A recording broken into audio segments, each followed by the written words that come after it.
नमस्कार। आपकी खबर फेसबुक लाइव में आप लोगों का स्वागत है। और इस समय जो हमारी चर्चा होगी, जाहिर सी बात है कि इस समय अगर देश की सबसे बड़ी खबर अगर कोई है तो अयोध्या है, राम जन्मभूमि का मुद्दा है। और जो 5 अगस्त को शिलान्यास होने जा रहा है उसकी पूरी तैयारी हो रही है।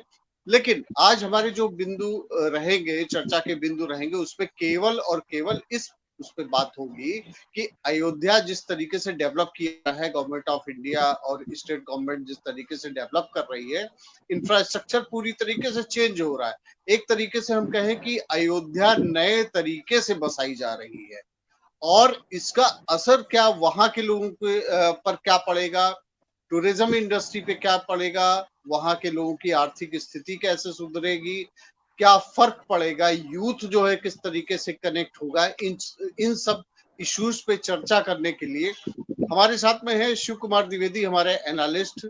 हमेशा की तरह इन सारे बिंदुओं की एनालिसिस करके बताएंगे। और हमारे साथ में है शिव कुमार त्रिपाठी, जो सुप्रीम कोर्ट के एडवोकेट भी हैं और अपने जो चर्चा होगी उनकी वह इन बिंदुओं पर बात करेंगे कि किस तरीके से अयोध्या जो है अब नया क्या होने जा रहा है।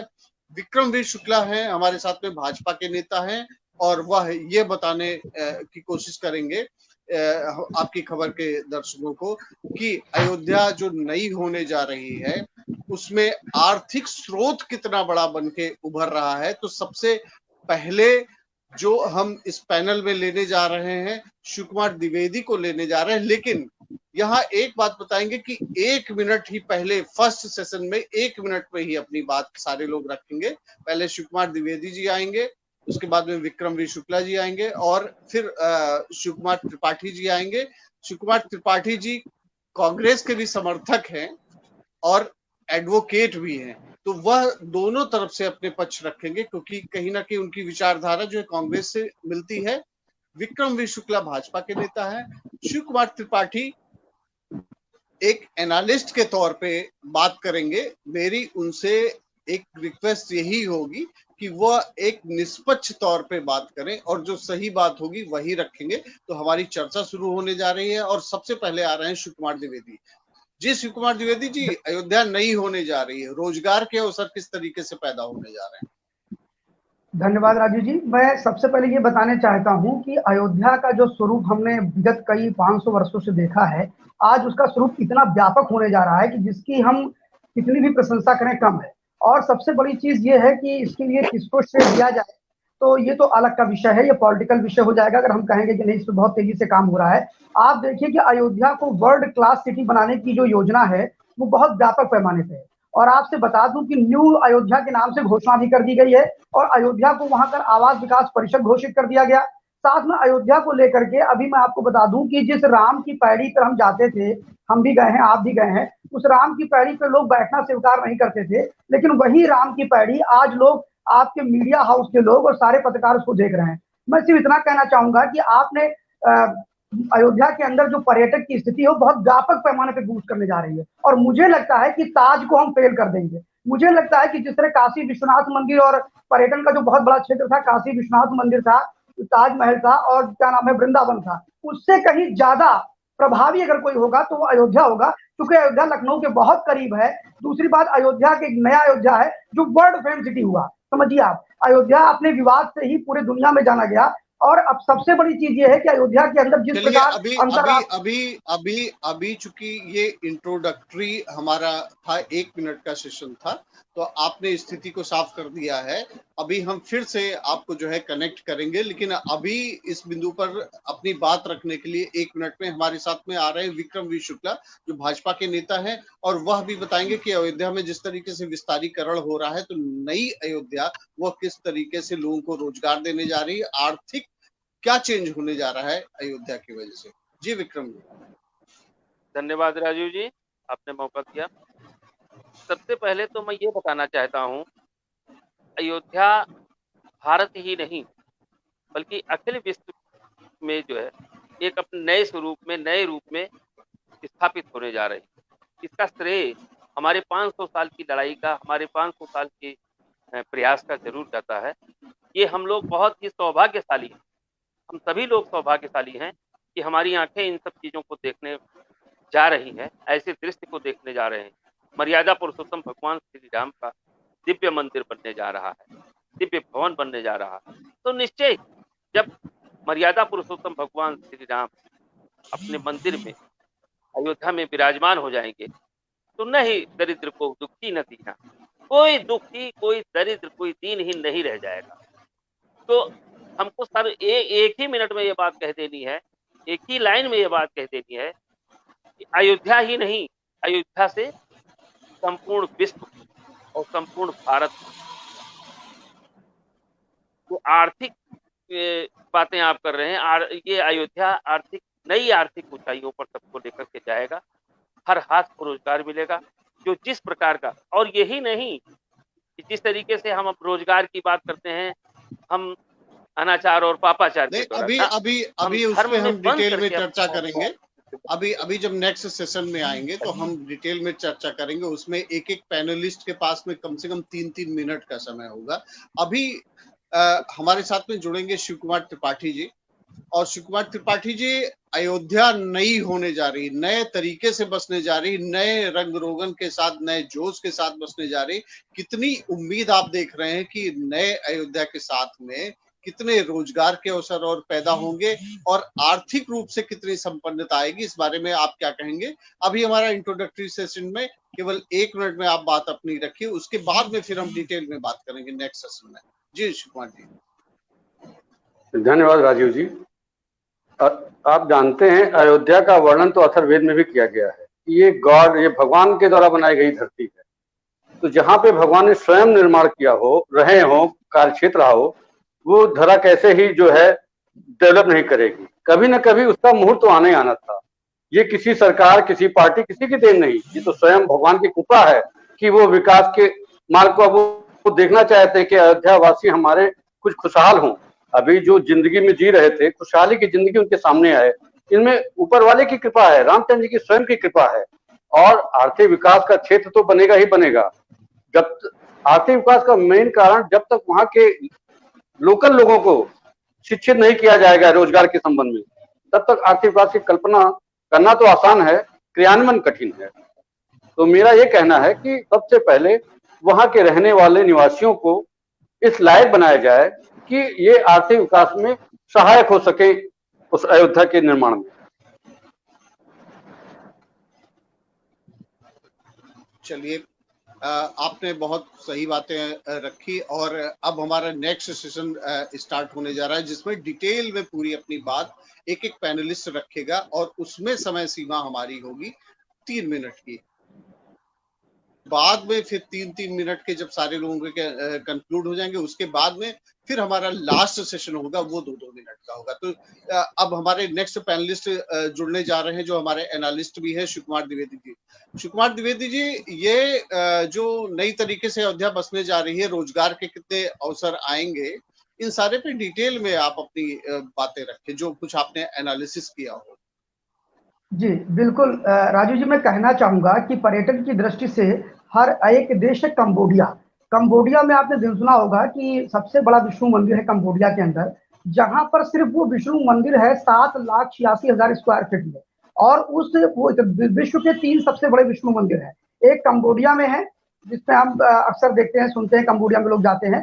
वो बहुत छोटा सा द्वीप है, सीरीज द्वीप। वो पूरी उसकी अर्थव्यवस्था का 80% सिर्फ कंबोडिया में भगवान विष्णु के दर्शन करने जो लोग जाते हैं, उससे 80% रेवेन्यू जनरेट होती है, पहली चीज। दूसरा जो विष्णु का मंदिर है वो रंगनाथ मंदिर तमिलनाडु में है। तीसरा जो विष्णु का मंदिर है वो अक्षरधाम मंदिर है, जो सबसे बड़ा मंदिर है, और इन सबकी रेवेन्यू सबसे अधिक है। अब मैं आपको बताता हूं कि मक्का, आप जानते हैं सभी लोग वहां हज करने, उम्रा करने जाते हैं। मक्का में नॉन क्रूड ऑयल, जो ऑयल है, नॉन ऑयल जीडीपी जो है, वो सिर्फ वर्ष में एक बार लोग जाते हैं, समझिए आप, हज और मक्का करने।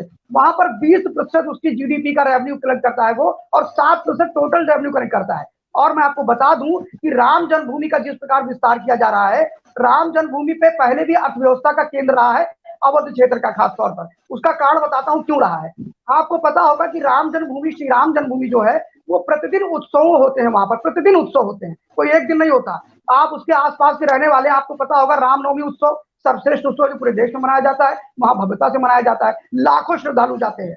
सावन मेला, अभी सावन झूला मेला था, कोरोना काल ना होता तो अनेकों की भीड़ होती वहां पर परिक्रमाएं होती हैं। तो ये सब जब होती है तो उनके लिए क्या चाहिए, लोग खाएंगे ना, चलेंगे तो खाने की जो ठेले लगाते हैं, खूंचे लगाते हैं, उनकी रेवेन्यू बढ़ जाती है। अब बात आती है कि वहां पर अभी तक डेवलपमेंट नहीं था, वहां होटल नहीं थे, वहां अच्छे रेस्टोरेंट नहीं थे। आपको बता दूं कि जब से अयोध्या का विवाद समाप्त हुआ है तब से अयोध्या के अंदर 7 5 स्टार होटल वहां जमीन परचेज कर चुके हैं और वो इन्वेस्टर बनाने लगे हैं।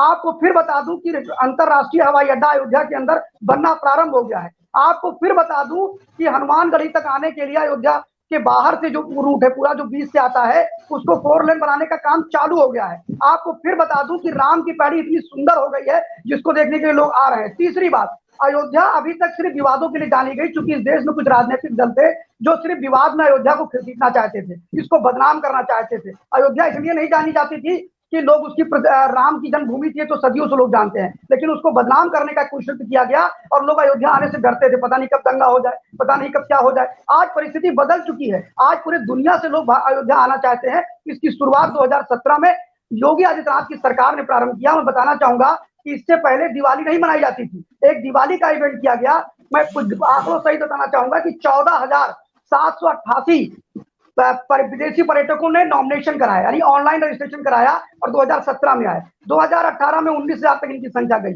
और 2019 में इनकी संख्या आप जान के हैरान हो जाएंगे, 24,000 तक पहुंचे विदेशी पर्यटकों की। मैं पूछता हूं, विदेशी पर्यटक जब आएगा तो इकोनॉमी कैसे बूस्ट नहीं करेगी? अगर इकोनॉमी बूस्ट करेगी करेगी करेगी, और जिसको पिछड़ा क्षेत्र कहा जाता था वो क्षेत्र आगे बढ़ेगा। तीसरी चीज आपको बता देता हूं इसकी इकोनॉमी क्यों बूस्ट करेगी। इस बार जो अभी नरेंद्र मोदी जी की सरकार और योगी आदित्यनाथ की सरकार ने ये तय किया है कि इसको हम, जैसे हम जब रामचरितमानस पढ़ते हैं तो उसमें अरण्य कांड आता है, बाल कांड आता है, अयोध्या कांड आता है, दंडकरण वन आता है, ऐसे कई वनों की चर्चा करी गई है गोस्वामी तुलसीदास जी द्वारा।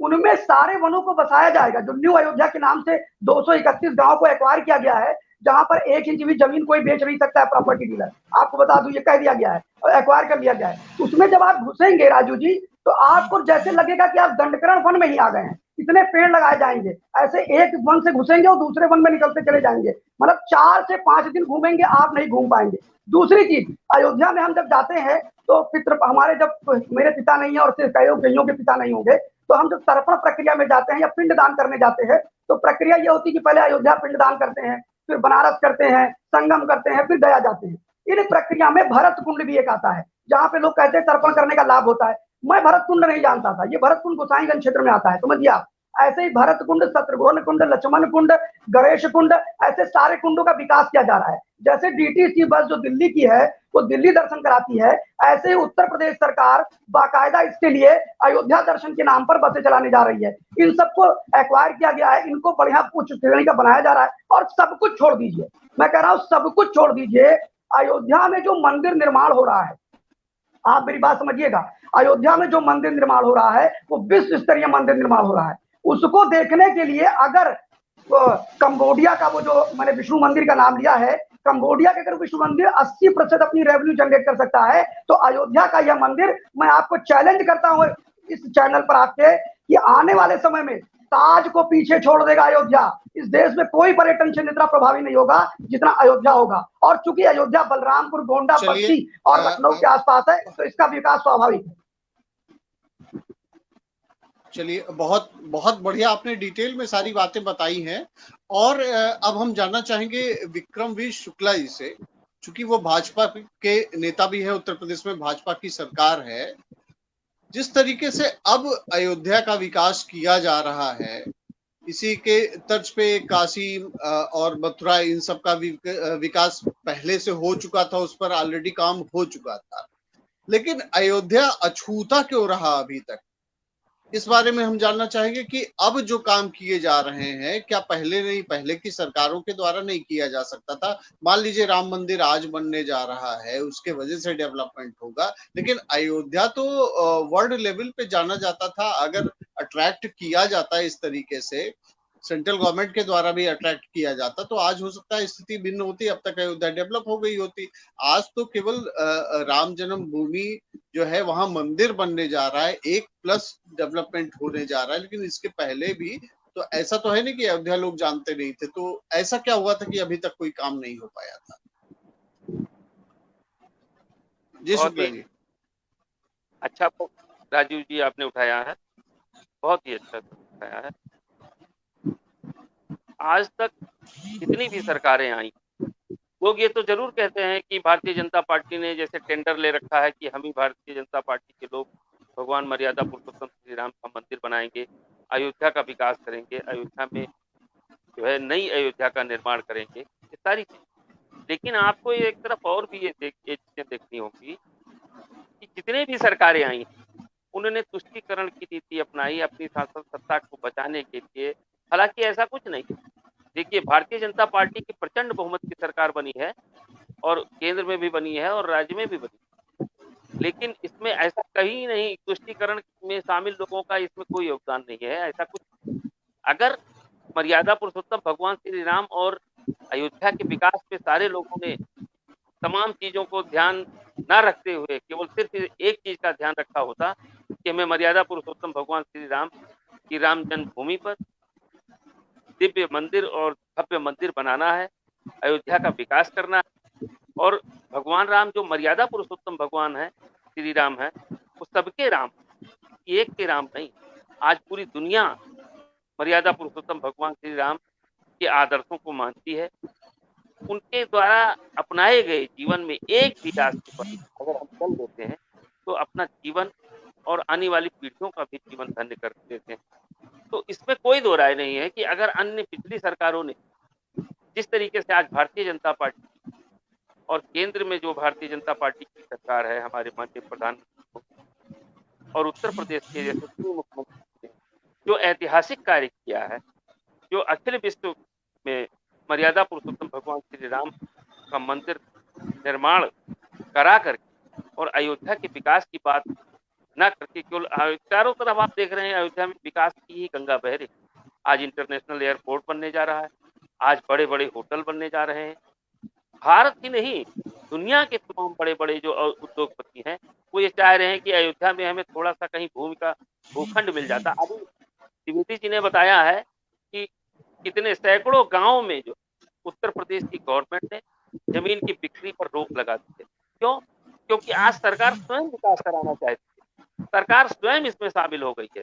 तो अब आप देखेंगे आने वाले दिनों में देखेंगे कि जो अभी इन्होंने कंबोडिया में भगवान विष्णु के मंदिर की बात करी है, हम निश्चित ही उम्मीद करते हैं, और उम्मीद ही नहीं, ये पूरा आशा और विश्वास कि 80% जो इकोनॉमी वहां की जनरेट होती है तो उससे कहीं हम लोग पीछे नहीं रहे। ये केवल भारत भूमि के लिए ही गौरव की बात नहीं है, ये विश्व में रहने वाले भारतीय, जो हमारी भारतवर्ष के लोग पूरे संसार में दुनिया के कई देशों में छाए हुए हैं, आज वहां पे मर्यादा पुरुषोत्तम भगवान श्री राम और अयोध्या का डंका जरूर बज रहा है। ये सौभाग्य की बात है। नहीं तो यही तो मेरा पूछना था कि अयोध्या तो बहुत पहले से जानी जाती है भगवान राम के वजह से, और भारत तो भगवान राम के वजह से है, तो ये तो पहले भी किया जा सकता था, तो अभी तक क्यों नहीं किया जा सका? पिछले 70 साल में क्यों नहीं किया जा सका? और अब जो डेवलपमेंट होने जा रहा, मंदिर निर्माण के बाद में होने जा रहा है, लोग अट्रैक्ट हो रहे हैं, लोगों को लाया जा रहा है वहां से, लेकिन पहले भी तो किया जा सकता था इस काम को। नहीं किया जा सकता था, सही बात कर रहे हैं, लेकिन आपको मैंने पहले बताया कि राजनीतिक तो एक सबसे बड़ी बात है, राजनीतिक इच्छा शक्ति वाली बात आती है और तुष्टीकरण की बात आती है। तमाम सरकारें आई और तमाम सरकारें गई, लेकिन किसी ने इधर मुंह उठा करके सिर्फ इसलिए नहीं देखा कि उन्हें राजनीतिक नफे नुकसान की बात हमेशा उनके जहन में रहती है।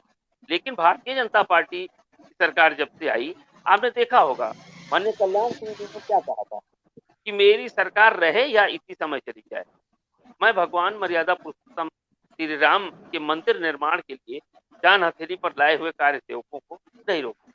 इसके लिए उन्हें सत्ता भी गंवानी पड़ी, इसके लिए उन्हें जेल भी जाना पड़ा। लेकिन जब इस दृढ़ इच्छा शक्ति वाला व्यक्ति शासन में आएगा, सत्ता में आएगा, तो वो ये बात करने की बात कर सकता है, तो ये ऐसे काम करने की बात कर सकता है। ऐसे नहीं चलिए हम होता अब हम बात कर लेते हैं शिव कुमार त्रिपाठी जी से, जो एडवोकेट भी है सुप्रीम कोर्ट के, और दूसरा कहीं ना कहीं उनकी जो विचारधारा है कांग्रेस से मिलती जुलती है। तो हम ये जानना चाहेंगे त्रिपाठी जी क्या अभी तक के जो भी राजनीतिक जिनके पास में जो सरकारें रही, क्या उनके पास में वो इच्छा शक्ति नहीं थी कि अयोध्या का विकास किया जा सके? राम मंदिर का मुद्दा अलग था, लेकिन अयोध्या तो जानी जाती थी राम की वजह से। उसका विकास जो होना था वो पिछले के कई वर्षों में, जैसा कि और पैनलिस्ट ने ये बताया कि इच्छा शक्ति का ना होना ही आज अयोध्या इतने पिछड़ों में गिनी जाती रही। तो आप क्या कहेंगे इस बारे में? जैसा अभी आपके पैनलिस्टों ने कहा भी कि इच्छा शक्ति नहीं थी, इसका मतलब ये है कि ये अपने सारे साल जो पुराने के कार्यकाल थे उसमें कल्याण सिंह और जो सारे भी हुए, रामप्रकाश गुप्ता, इन सब लोगों में भी इच्छा शक्ति नहीं थी कि अयोध्या का विकास करें। अगर उनमें इच्छा शक्ति होती, मंदिर तो कोर्ट का मैटर था, कोर्ट अपना डिसाइड करता, मंदिर बनता। तो ये उस समय इन लोगों ने क्यों नहीं प्रयास किया कि अयोध्या डेवलप हो? अयोध्या डेवलपमेंट के लिए तो कोई रोक लगी नहीं थी, केवल जो उतने एकड़ की जमीन के लिए जो डिस्प्यूटेड थी उस पर रोक लगी थी। आपको याद होगा, जानना चाहिए कि 1000 मंदिर हैं पूरे अयोध्या में, लेकिन उनमें चंद 40-50 मंदिरों के नाम के अलावा आप किसी का नाम नहीं बता सकते। उन 1000 मंदिरों के लिए क्या किया इन्होंने? एक राम जन्मभूमि को छोड़ के और मंदिर थे उस पर तो कर सकते थे ना। अगर ये अपने को एक हिंदू राष्ट्र, हिंदू छवि वाले बताते हैं, जो भी जैसा भी ये राम को मानने वाले होते, तो राम ने नहीं कहा था कि कल हमारी सेवा करो और सबको भूखों मार लो। ये तो रामचंद्र का कभी नहीं था। रामलाल तो कभी नहीं सिखाता है। रामलाल तो यही कहता है कि आप सभी को, सबको रोजगार, सबको भूखमरी ना हो, सभी कहा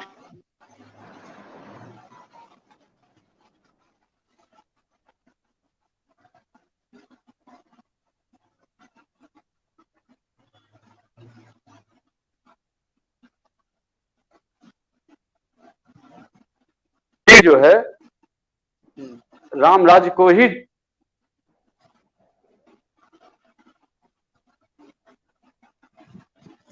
और सभी को आवाज आ रही है क्या मेरी? जी आवाज आ रही है। डिस्कनेक्ट हो गए हैं, लेकिन हाँ तो अभी त्रिपाठी जी, हाँ आ गए हैं त्रिपाठी जी आ गए। हाँ त्रिपाठी जी बताइए, बीच में आप थोड़ी देर के लिए डिसअपियर हो गए थे, बताइए, बोलिए आप।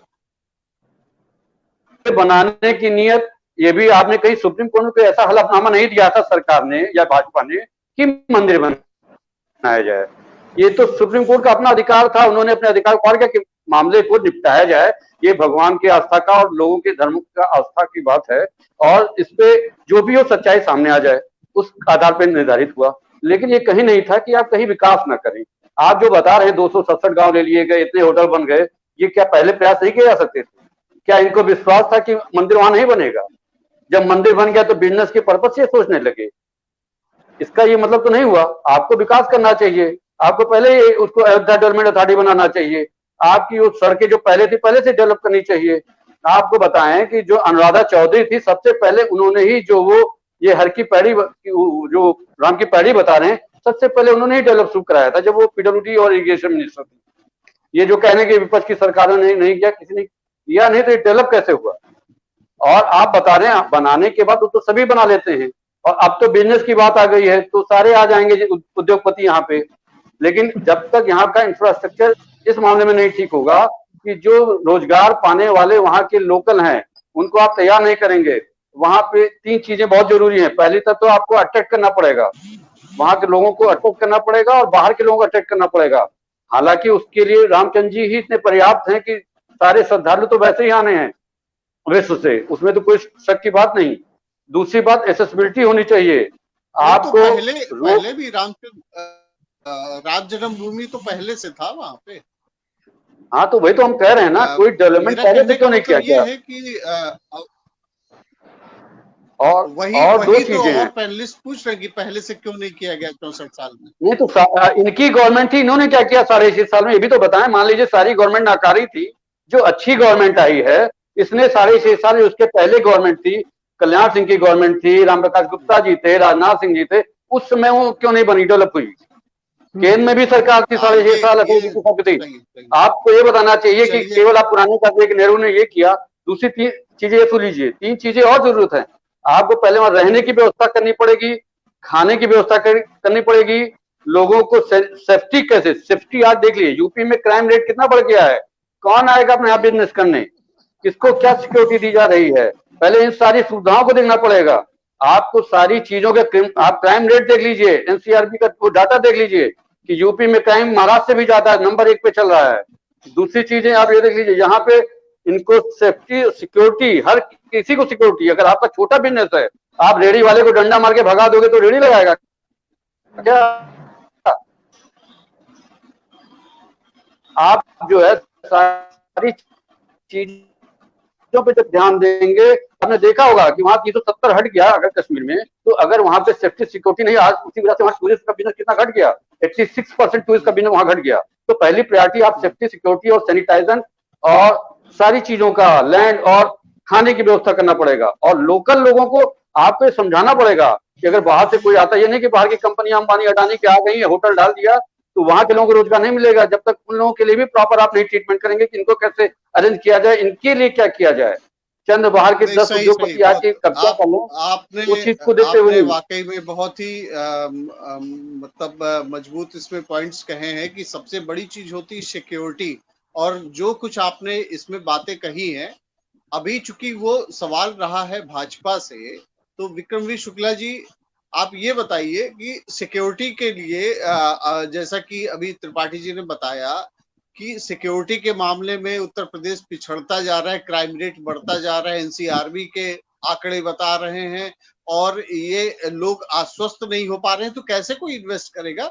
इसमें थोड़ा सा शॉर्ट में आप 1 मिनट में ये बताइए, क्योंकि सवाल सीधा सा सीधा सरकार पर ये हमला है और आप चूंकि सरकार में शामिल भाजपा के उसमें आप भाजपा के नेता हैं, तो इसलिए जवाब आपसे ही देना बनता है कि सिक्योरिटी के लिए क्या किया जा रहा है।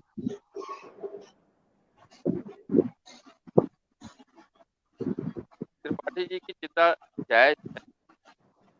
कहीं भी पूरे उत्तर प्रदेश में और पूरे देश में सुरक्षा और संरक्षा देने का कार्य हमारी सरकारें पूर्व सरकारों से ज्यादा जिम्मेदारी निभा रही हैं। उत्तर प्रदेश की सरकार और उसके मुख्यमंत्री जी ने जिस तरीके से अपराधियों के विरुद्ध दमन चक्र चलाया है, तो जाहिर है उनकी किसी भी चीज, धर्म, जाति और तुष्टीकरण की को ना अपनाते हुए अपराधी को अपराधी की दृष्टि से देखा गया है, चाहे जो जितना चिल्लाया हो, चाहे जितना भी रोया हो, लेकिन उन्होंने अपराधियों को बख्शा नहीं। अब एक नेक उत्तर प्रदेश का मुख्यमंत्री अगर उत्तर प्रदेश को अपराध मुक्त करने जा रहा है, तो मैं त्रिपाठी जी को तो बताना चाहता हूँ कि भारतीय जनता पार्टी को छोड़कर बाकी दलों के नेता किस तरीके से डिबेट में बैठ करके उसको जाति बंधन से जोड़ करके, नहीं तो उनका सवाल यही तो है कि क्राइम रेट बढ़ता जा रहा है और प्रदेश सरकार जिस तरीके से दावा कर रही है कि हम अपराधियों के विरुद्ध कार्रवाई कर रहे हैं, उसके बावजूद एनसीआरबी के आंकड़े जो बता रहे हैं कि उत्तर प्रदेश में क्राइम रेट बढ़ रहा है और यही कारण है कि इन्वेस्टर नहीं आएगा, ये उनकी चिंता है। इस पर क्या कहेंगे आप? नहीं, इन्वेस्टर तो आएगा। देखिए, इन्वेस्टर नहीं आएगा तो सबका प्रयोग ही मत करिए आप। इन्वेस्टर आएगा, ये है कि अपराध मुक्त उत्तर प्रदेश बनेगा, ये निश्चित मान लीजिए। उत्तर प्रदेश में अयोध्या पर चर्चा हम कर रहे हैं, तो अयोध्या में तो इन्वेस्टर्स आएंगे, उसको कोई नहीं रोक पाएगा।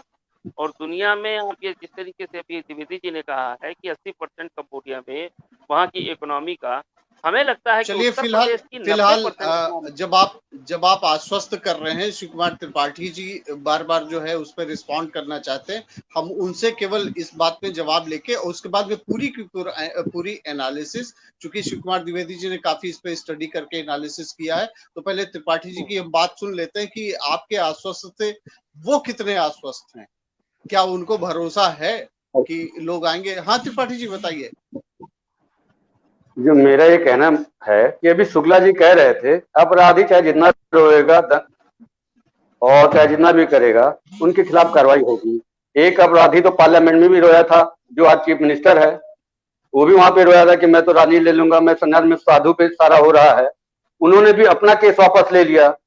तो आप क्या उम्मीद करते हैं? आज जितने माफिया हैं उनके केस जो है आप देख लीजिए, वहां पे राजा भैया का केस वापस हो रहा है, चिन्मयानंद जी के खिलाफ कोई कार्रवाई, उनका केस वापस लेने की तैयारी चल रही है।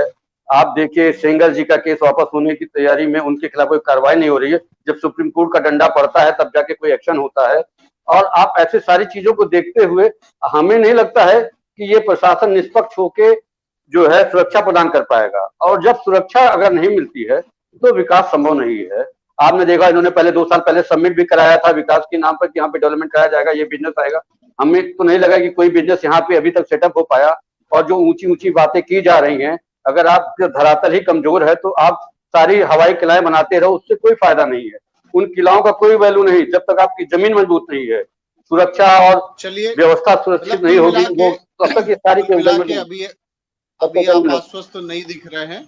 और दूसरी चीज मतलब इनके द्वारा जो भरोसा दिलाया जा रहा है उससे आप आश्वस्त नहीं दिख रहे हैं। दूसरी चीज आपने जो बिंदु ये उठाया था कि संसद में एक अपराधी रोए थे, हालांकि अभी कोई अपराध या दोष किसी के प्रति सिद्ध नहीं हुआ है, लेकिन वो अपराधी मतलब मेरा कहना अपराधी उनको मैंने सजा आपका नहीं, मैंने कहा एक एज ए मुकदमा एक एक्यूज टाइप के रूप में वो वहां पे उन्होंने बताया था वो एक्यूज बना दिया गया। बात ये है एक्यूज तो कोई भी हो सकता है।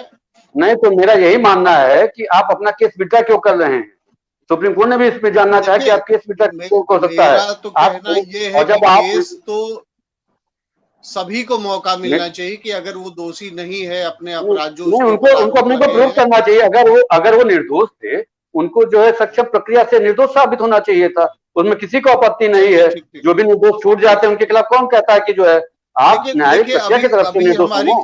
अभी हमारी चर्चा चूंकि अभी ये दूसरे ट्रैक पर चली जाएगी, अभी हम केवल मेरा उनका कोई व्यक्तिगत मेरा उनका कोई एक व्यक्तिगत वो नहीं था। मेरा कहने का एक माध्यम था कि आप इसको जब तक न्यायिक प्रक्रिया और सामाजिक रूप से सुरक्षा नहीं प्रदान करेंगे तब तक आपके यहाँ कोई इन्वेस्टर नहीं आएगा। कौन है इसके पास अपना पैसा के लगाएगा। ठीक है, आपकी सारी बातें और विक्रमवीर शुक्ला जी की सारी बातें, हमारे जो एनालिस्ट हैं शिव कुमार द्विवेदी, वो सारी बातों को अब डिटेल में रखेंगे कि भय मुक्त समाज की बात जो कही जा रही है उस पर सबसे बड़ा सवाल शिव कुमार त्रिपाठी जी द्वारा उठाया जा चुका है कि उत्तर प्रदेश में क्राइम रेट बढ़ रहा है, इसलिए कोई इन्वेस्टमेंट करने से पहले कई बार सोचेगा। और दूसरा भरोसा विक्रमवीर शुक्ला जी द्वारा जो है दिया जा रहा है कि उत्तर प्रदेश सरकार जो है अपराधियों के विरुद्ध कार्रवाई कर रही है, लेकिन इन सबके बीच में आपकी एनालिसिस क्या कहती है, क्या क्राइम रेट घटा है? और जिस तरीके से अभी बातें शिव कुमार त्रिपाठी जी द्वारा उठाई गई कि ये सरकार पहली बार नहीं आई, राम प्रकाश गुप्ता, राजनाथ सिंह, योगी आदित्यनाथ, ये इतना काफी एक लंबा टर्म हो गया, उस बीच में क्यों नहीं अयोध्या सुधर पाई? और क्या क्राइम रेट पे कंट्रोल होने के बाद में क्या कुछ इन्वेस्टमेंट हो पाएगा? अयोध्या क्या और सुधरेगी? लोगों को रोजगार मिलेगा? तो इसमें दो चीजें अब कनेक्ट होती नजर आ रही हैं।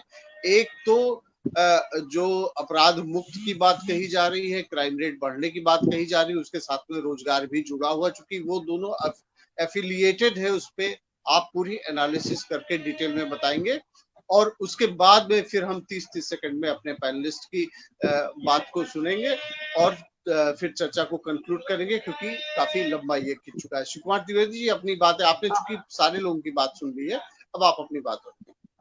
राजीव जी, मैं दो चीज कहना चाहूंगा। कंफ्यूजन का नाम कांग्रेस है। अगर आप कंफ्यूजन का पर्यायवाची सुनेंगे तो उसका नाम कांग्रेस पार्टी है। अब आपको बताता हूं कि अयोध्या मुद्दे पे कांग्रेस पार्टी कैसे कंफ्यूज करती थी। यहाँ भी हमारे जो पैनलिस्ट हैं मिस्टर त्रिपाठी, उन्होंने देखिए पूरी जो अर्थव्यवस्था का केंद्र जो हमें आज भूमिका तय हुई थी कि आज हम लोग अयोध्या के अर्थव्यवस्था के पक्ष पे हम बात करेंगे कि राम जन्मभूमि जो है, श्री राम जन्मभूमि जब वो बनेगी तो उसका आर्थिक पक्ष क्या होगा। इस पूरी बहस को ही डिरेल करने का काम कांग्रेस पार्टी ने किया। ये हमेशा ऐसे ही करते रहे, जब कभी अयोध्या की बात हुई तो इधर से उधर चले गए। अब आपको बताता हूं कि जो अयोध्या का ताला खुलने की बात कर रहे हैं, वहीं से कांग्रेस पार्टी कंफ्यूज हो गई पूरी तरह से। जब भगवान श्री राम जी का प्रकट उत्सव मनाया गया 22-23 दिसंबर 1949 में, तो आपको ध्यान होगा गोविंद वल्लभ पंत ने के नैयर से कहा था कि वहां ताला लगा दीजिए, समझिए आप। और उन्होंने कहा मैं ताला नहीं लगने दूंगा, मैं मूर्ति रखने दूंगा।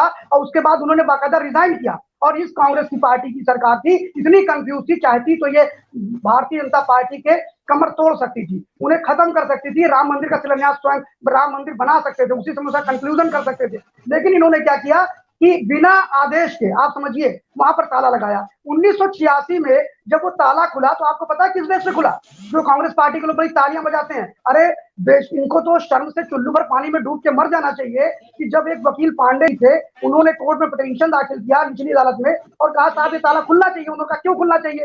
अरे त्रिपाठी जी, मैंने सुना त्रिपाठी जी, आप पूरी बात मेरी सुनिए पहले, आप ध्यानपूर्वक। उसके बाद जब वो पाड़े जी वहां पर गए और उन्होंने कोर्ट में पिटीशन दाखिल किया तो उनसे कोर्ट ने कहा भाई ताला लगा कैसे था? अब मामला आ गया ताला लगा कैसे था, तो पता लगा कोई आदेश नहीं था ताला लगाने का, इसलिए वो ताला खुला, उसमें कांग्रेस पार्टी का कोई रोल नहीं था। पहली चीज। दूसरी चीज, साफ मानो स्कैंडल को सबसाइड करने के लिए ये कांग्रेस पार्टी की चाल थी, क्यों नहीं बनवा लिया आपने? फिर दूसरी, इनके एक एक प्रश्नों का उत्तर दे रहा हूँ राजू जी, मुझे समय चाहिए उसके लिए। दूसरा, इन्होंने कहा राम की प्राणी रेणुका, इन्होंने कहा कि राम की प्राणी रेणुका चौधरी ने बनाया। अरे सो रहे थे क्या त्रिपाठी जी? मुझे तो बड़ा, अरे भाई रेणुका चौधरी नहीं, आप जब ऐसी बात करते हो कि वहाँ अनुराधा चौधरी का नाम लिया था, आपको तो कांग्रेस का खुफिया बन गया है। आप रेणुका चौधरी कहाँ पहुंच गए? अनुराधा चौधरी जी का नाम था। मैंने कहा जो यहाँ के प्रदेश की त्रिपाठी जी, नहीं, ये जो बीच में जो गलत बोले ना, उसके बाद ये जो आप करिएगा, अरे पूरी तरीके से आप जवाब दीजिएगा। इनके बाद में जो है आप ही को मौका दिया जा रहा है। राम की पैड़ी, राजू जी, राम की पैड़ी लालजी टंडन जी नगर विकास मंत्री थे, पहली बार 98 में भाजपा की सरकार बनी थी कल्याण सिंह के नेतृत्व में, तब ये राम की पैड़ी का शिलान्यास किया गया था, तब से बनना प्रारंभ हुआ। पहली चीज। दूसरी चीज मैं आपको बताता हूँ एक एक चीज। 89 तक किसने रोका था कांग्रेस पार्टी को विकास करने से? 89 तक एक छत्रराज नारायण दत्त तिवारी के नेतृत्व में कांग्रेस पार्टी यूपी के अंदर कर रही थी, किसने रोक दिया कि वहां रोड ना बने? दूसरी चीज, तो दूसरे, अरे सुन लीजिए त्रिपाठी जी, आपको सुनने की क्षमता नहीं, यही दिक्कत है। ना राहुल सुन पाते, ना आप सुन पाते हो, ना प्रणब मुखर्जी जी, सॉरी, शशि थरूर सुन पाते हैं। समझे? सुनिए, बोलिए। अरे आप बोलो ना, मैं आपको नहीं टोक रहा, आप अपनी बात से डिरेल हो रहे हैं भाई। पहले मेरी पूरी बात आप ये बता लें अपना बोल रहे हैं, मैं तो बोल भी नहीं रहा हूँ, मैं तो कोई बोल भी नहीं रहा हूँ, ये तो अपने आप ही कह रहे हैं ना। 89 तक इन्हें किसने रोका था विकास करने से? 89 तक मूलभूत सुविधाएं अयोध्या के अंदर नहीं थी, पानी, बिजली, सड़क क्यों नहीं दे पाए आप? किसने आपको रोक लिया? केंद्र में आपकी सरकार थी, प्रदेश में आपकी सरकार थी। फिर बताता हूं, आपने नेशनल हाईवे कभी सपने में सोचा था? नेशनल हाईवे 2004 में अटल बिहारी वाजपेयी की जब सरकार 99 में आई, तब नेशनल हाईवे डेवलपमेंट प्रोजेक्ट बनाया गया, उसके माध्यम से फैजाबाद की रोड बनाई गई। आज जब आप फैजाबाद जाते हैं या पूरे देश में जो स्वर्णिम चतुर्भुज है वो उन्होंने दिया, क्यों नहीं डेवलपमेंट किया आपने अयोध्या का? उसके बाद बताता हूं आपको कि भारतीय जनता पार्टी ने क्या किया इस राम मंदिर को लेकर के। सुनिए, राम प्रकाश, अरे आप अयोध्या की बात कर रहा हूँ भाई, आप तो चले गए थे वो लॉ एंड ऑर्डर पे चले गए थे, हम तो अयोध्या की बात कर रहे हैं। राम प्रकाश गुप्ता तो लॉ एंड ऑर्डर डेवलपमेंट की बात है ना।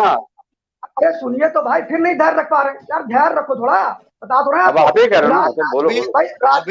रिस्पॉन्ड करिएगा त्रिपाठी जी। अभी भाई मुझे एक चीज बताइए, राजनाथ सिंह और राम प्रकाश गुप्ता जी की उन्होंने बात करी, आपको शायद ध्यान होगा कि जो इलाहाबाद उच्च न्यायालय ने जो 30 सितंबर 2010 में जो निर्णय दिया था राजू जी, उस पर उन्होंने उसका बेसिक एविडेंस क्या माना?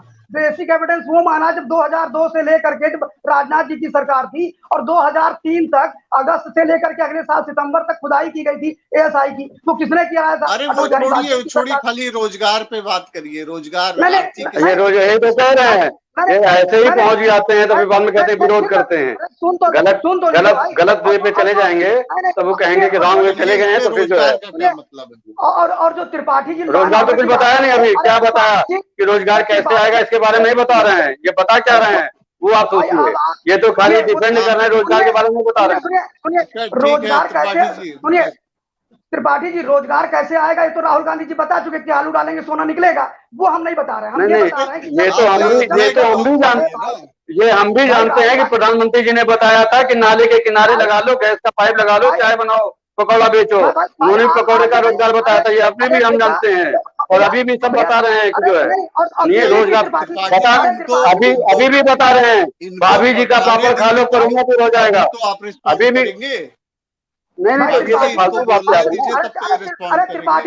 त्रिपाठी जी एक चीज और कहना चाहूंगा कि राहुल गांधी से पूछिएगा कि अब तक की अयोध्या में 3 प्रधानमंत्री आए हैं, 3 प्रधानमंत्री रहते हुए, उसमें 2 बार इंदिरा जी आई थी 1975, 1979 में, और कभी उन्होंने राम जन्मभूमि का दर्शन नहीं किया। उन्होंने जाकर के 79 में सरयू में पास गई, उसके बाद में उन्होंने हनुमानगढ़ी के दर्शन अरे किए। और आर्थिक राहुल स्थिति के बारे में बताइए, आर्थिक इस पे कभी फिर ये चर्चा मुद्दे पे बात नहीं करेंगे, अरे इसलिए मुझे बोलना पड़ जाता है। अरे मुद्दे पे तो रहेंगे ही नहीं, मुद्दा विहीन ही रहेंगे हमेशा। अरे अरे अरे त्रिपाठी जी चुप रहिए, मैं बता रहा हूँ आपको। दूसरी चीज, अब राहुल हम गांधी चुप तो है ही हैं, तो आप बता कहाँ रहे हो? सुनिए, हमारे एंकर ही आपसे कह रहे हैं कि आप बताओ मुद्दे पे। अरे तो आप एंकर चुप जी कह रहे हैं रहिए। मुद्दे पे रहो, मुद्दे पे दो ना। अरे हमको चुप रहने से नहीं होता है, एंकर जी तो पूछ रहे हैं कि बताओ ना कहाँ से रोजगार सृजन करोगे, कैसे आएगा, क्या होगा। अभी अरे भैया इतने हो गए 5 मिनट में, आपने एक पैरा भी नहीं बताया कैसे रोजगार आएगा। आप तो दुनिया का इतिहास बताने लगे जिससे कोई लेना देना नहीं। मुद्दे से आप बहस से हट रहे हो। आप बहस पे मुद्दे की बात करो। आपके राहुल गांधी का फोबिया ही पता नहीं क्यों भरा हुआ है। आप ये नहीं बताते कि हम ये करेंगे, लाइन ऑर्डर को ऐसे ठीक करेंगे और बिजनेस है। आपने ये नहीं बताया कि 2 साल के बाद कितनी कंपनियां आ गई जो हमने वहां पे प्रोग्राम सारे किए थे। आपने सारी चीजों का दर्शन, आपने कहा वो स्वर्ण तो भी वो फलाना, अरे उससे कोई नहीं। आपने नहीं बताया 91 से 1.5 साल में जो है कल्याण सिंह ने क्या वहां पे कर दिया था, कितनी सड़कें बन गई थी, कितने लोग वहां पे भी वो भूखे रह रहे हैं। आपने भी वहां पे एक भी जो है जितने भी बेरोजगार हो, जितने भी वहां पे अभी मांगने वालों को नहीं हटा पाए कि उनको दे पाए, खिला पाए। आप किस तरीके का अपना जो है अपनी सफाई दे रहे हैं। हाँ अब सुनने के आदि नहीं नहीं, आप अरे जो है मुद्दे इनको बोलने दीजिए, तब तो आप जब आप मुद्दे से ये बीच में ही जब रिस्पॉन्ड कर देंगे तो अलग से समस्या टाइम क्या क्या है मिलेगा भाई? नहीं, जब मुद्दे भाई से इनको बोलने दीजिए, तब तो आप उनकी बातों का जवाब देंगे। जब आप बीच में जवाब मत दीजिए। जब आप मुद्दे से हट जाएंगे। आप इनको त्रिपाठी जी, इनको द्विवेदी जी को बोलने आपने मुझे दीजिए, मोदी उसके समझ बाद रखा ही है तो क्या कि आप राहुल गांधी रिस्पॉन्ड की क्या मुद्दे करेंगे। मुद्दे से हटने पर टोकेंगे? आपने मुझे मोदी जी समझ रखा है क्या कि राहुल गांधी जी का ट्विटर ट्विटर खेलेंगे? बताइए। अब वो राहुल गांधी जो कहता है लड़कियों के छेड़ते, पूछे उसे राम मंदिर मुद्दे पे, नहीं, राम जन्मभूमि केवल दर्शन करने केवल आएगा। आर्थिक पे बात करिए। हाँ, अब मुझे इकोनॉमिक पे बोल रहा हूँ, सुनने आर्थिक पे दीजिए बात मुझे। करिए, हाँ, आर्थिक पे। आपसे बता रहा एक सुनिए, जब किसी एक छोटे से घर का निर्माण होता है राजू जी, तो कम से कम 5 लेबर को उसमें नौकरी मिलती है, 5 लोग उसमें काम करते हैं। और जो दिया बनाने का काम चल रहा है, जो पूरे सौंदर्यीकरण का काम चल रहा है अयोध्या के अंदर, और आप एक चीज बताइए, इंटरनेशनल एयरपोर्ट बनेगा तो क्या जादू की छड़ी घुमाई जाएगी? रोडें बनेंगी तो क्या जादू की छड़ी घुमाई जाएगी? जब वहां पर जगह जगह जब शॉपिंग कॉम्प्लेक्स खुलेंगे तो जादू की छड़ी घुमाई जाएगी? 30 सेकंड में आप कंक्लूड करिए, अब सेशन काफी बड़ा हो गया है। अब आपसे बताइए ना, उसके बाद त्रिपाठी जी ठेला लगा रहे हैं उनसे इतनी रेवेन्यू जनरेट हो रही है। और नहीं सुनिए, और अभी जिस तरह की स्थिति है, समझिए आप, जो लॉ एंड ऑर्डर की बात मैं बोल दूं, पहले बोलने जा रहे हैं ना, लॉ एंड ऑर्डर की बात बोल दूं, बसपा सरकार में 3 मामलों में नंबर 1 पर था नेशनल क्राइम ब्यूरो में आपराधिक रिकॉर्ड, और सपा सरकार में 5 मामलों में था, दंगे से लेकर के रेप से लेकर सब में। और आज की डेट में आपको ध्यान होगा राजू जी कि 2017 से पहले इस उत्तर प्रदेश के प्रत्येक जिलों में फ्लिपकार्ट अपनी डिलीवरी नहीं करता था, अमेजॉन अपनी डिलीवरी नहीं करता था। लेकिन चूंकि आप समझिए कि किसी भी विपक्ष के नाते विपक्षी पार्टियों को यह हजम नहीं हो रहा है कि देश में राम मंदिर बने, और विषय देखिए कितना डिरेल करा इन्होंने। ये मुद्दा था कि राम जन्मभूमि पर होने वाले इंफ्रास्ट्रक्चर से क्या देश में रेवेन्यू जनरेट होगी, क्या आर्थिक पक्ष मजबूत होगा? इन्होंने सीधे जाकर के उसके लॉ एंड ऑर्डर पे जोड़ दिया। एक कमेंट ले लेते हैं त्रिपाठी जी से। नहीं, मैं एक चीज बोलना चाहूंगा। अरे भाई इनका, अरे भाई ये मुद्दे की बात नहीं करेंगे, ये मुद्दे की बात नहीं करेंगे। अयोध्या निर्णय आने के बाद अभी आपको लास्ट मौका देंगे। अभी एक अयोध्या निर्णय लास्ट मौका देंगे, पहले इनको रिस्पॉन्ड कर देने दीजिए। अभी आपसे बताएं, मौका देंगे लास्ट में। अभी त्रिपाठी जी आप अपना कंक्लूड कर दें, क्योंकि अब हम सेशन को एंड करने वाले हैं। आप जितनी बातें द्विवेदी जी ने कही है उसमें 30 सेकंड में रिस्पॉन्ड कर दीजिए, फिर हमारे साथी ने द्विवेदी जी इतने गुस्से और नाराजगी में, इनको हमारे द्विवेदी जी इतने गुस्से में और नाराजगी में, बेचारे इनको राहुल से बहुत आपत्ति, चूंकि रोज वो मामला उठाते हैं, इनकी सारी कमियों को खोलते हैं, तो इनको उनसे बड़ा आपत्ति है। ये स्वाभाविक भी है। अगर हम आपका विरोध करेंगे तो कहीं ना कहीं आपके मन में कोई ना कोई, अगर आप उसको कंस्ट्रक्टिव तरीके से सोचेंगे तब तो आप आगे बढ़ने सोचेंगे। अगर इनके दिमाग में ये आता कि हाँ त्रिपाठी जी ने,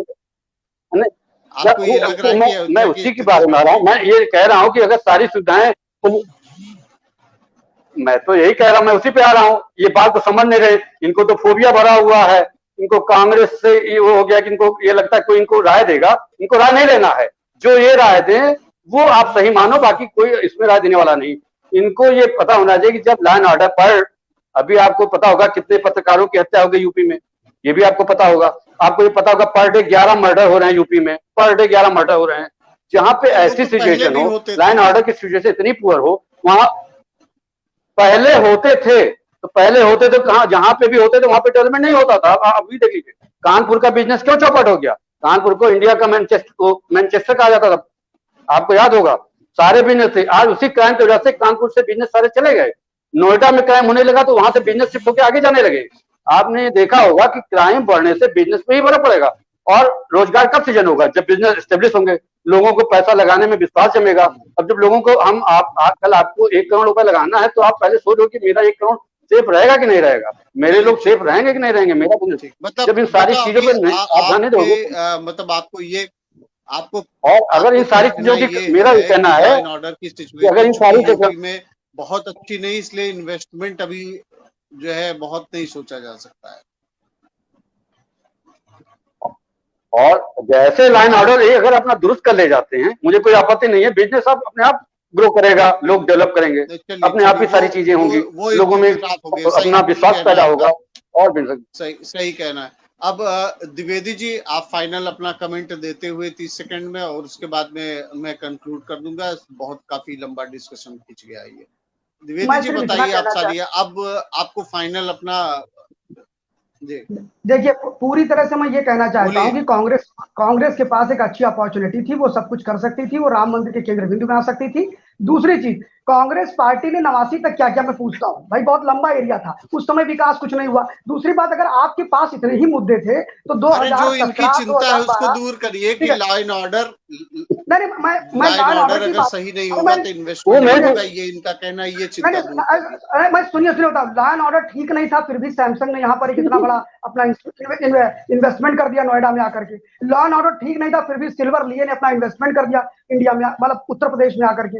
लॉ एंड ऑर्डर ठीक नहीं है, उसके बावजूद भी आज की डेट में आपको बताऊं, जीएसटी फॉर्मुलेशन में जाइए, manufacturing unit 3.5 lakh manufacturing unit पूरे उत्तर प्रदेश में है। आप जाइए उसके पोर्टल पे देखिए कि मैन्युफैक्चरिंग में कितना काम हो रहा है। लॉ एंड ऑर्डर ठीक नहीं है, कुछ कनेक्टिविटी का इशू आ रहा है, लॉ एंड ऑर्डर ठीक नहीं है, उसके लॉ एंड ऑर्डर पे हम फिर से कभी बात करेंगे। और मुझे एक चीज बताइए, लॉ एंड ऑर्डर पे फिर से अलग से बात करेंगे। नहीं, मैं ये कह रहा हूँ कि लॉ एंड ऑर्डर पालघर में ठीक था भाई, मैं ये कहने जा रहा हूँ कि लॉ एंड ऑर्डर पालघर में ठीक था। कांग्रेस पार्टी के राहुल गांधी ने उस पर एक शब्द नहीं बोला। चलिए वो इशू नहीं है आज वो इशू नहीं है आज। ये कांग्रेस और राहुल गांधी से हट के मुद्दे पे बात नहीं करते हैं। इनको तो कांग्रेस का फोबिया आ गया और राहुल गांधी का, अभी कब दूर होगा। आप लोगों का आपकी खबर के साथ में जुड़ने के लिए बहुत बहुत धन्यवाद, और फिर हम कभी लॉ एंड ऑर्डर पे फिर से कभी अलग से आएंगे। ये डिबेट काफी लंबी खिंच गई है, माफी चाहूंगा, और अब फिर हम लोग फिर से कनेक्ट होंगे। इसमें आज जो हमारा मुद्दा था केवल आर्थिक था, लेकिन वो कहीं ना कहीं खिसक के जो है वो लॉ एंड ऑर्डर पे चला गया, और शिव कुमार वो जाना ही नहीं चाहिए, आर्थिक वाले से ज्यादा हमेशा राम के साथ बात करने का काम कांग्रेस ने किया। हमेशा जब राम मंदिर का निर्णय आया, कपिल बहुत बहुत धन्यवाद। ये इस मुद्दे से इनके पास काम करने को कुछ नहीं है।